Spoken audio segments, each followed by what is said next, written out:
கொட்டுக்காளி படம் ஆடியோ லான்ச்சில் சிவகார்த்திகேயன் பேசியிருக்கிற ஒரு விஷயம் சோஷியல் மீடியாவில் வைரலாகி இருக்குது. சூர்யா ஆக்ட் பண்ணியிருக்கிற கொட்டுக்காளி படத்துடைய ப்ரொடியூசர் எஸ்கே தான். ஆடியோ லான்ச்சில் நான் யாரையும் கண்டுபிடிச்சி இவங்களுக்கு நான் தான் வாழ்க்கை கொடுத்தேன், நான் தான் ரெடி பண்ணேன்னு சொல்ல மாட்டேன்.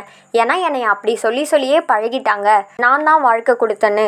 ஆனால் நான் அந்த மாதிரி ஆள் கிடையாது அப்படின்னு ஒரு விஷயம் பேசியிருக்கிறாங்க. இந்த விஷயம் இப்போ சர்ச்சைக்குள்ளாகி இருக்குது.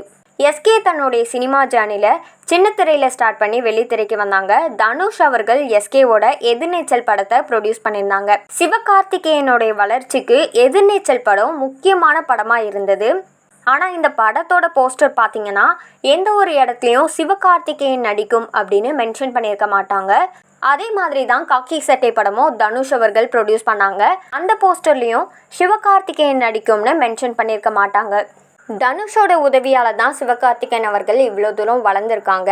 என்னதான் இருந்தாலும் நம்ம வந்த வழியை மறந்துடக்கூடாது அப்படின்னு ஒரு பக்கம் பேசினாலும், இன்னொரு பக்கம் சிவகார்த்திகேயனுடைய திறமை ஹார்ட் ஒர்க்கால தான் அவங்க இவ்வளோ தூரத்துக்கு வளர்ந்துருக்காங்க அப்படின்னு சிவகார்த்திகேயனுடைய ரசிகர்களும் பேசிட்டு வராங்க. இதை பற்றி நீங்கள் என்ன நினைக்கிறீங்கன்றதை கமெண்ட் பண்ணுங்கள்.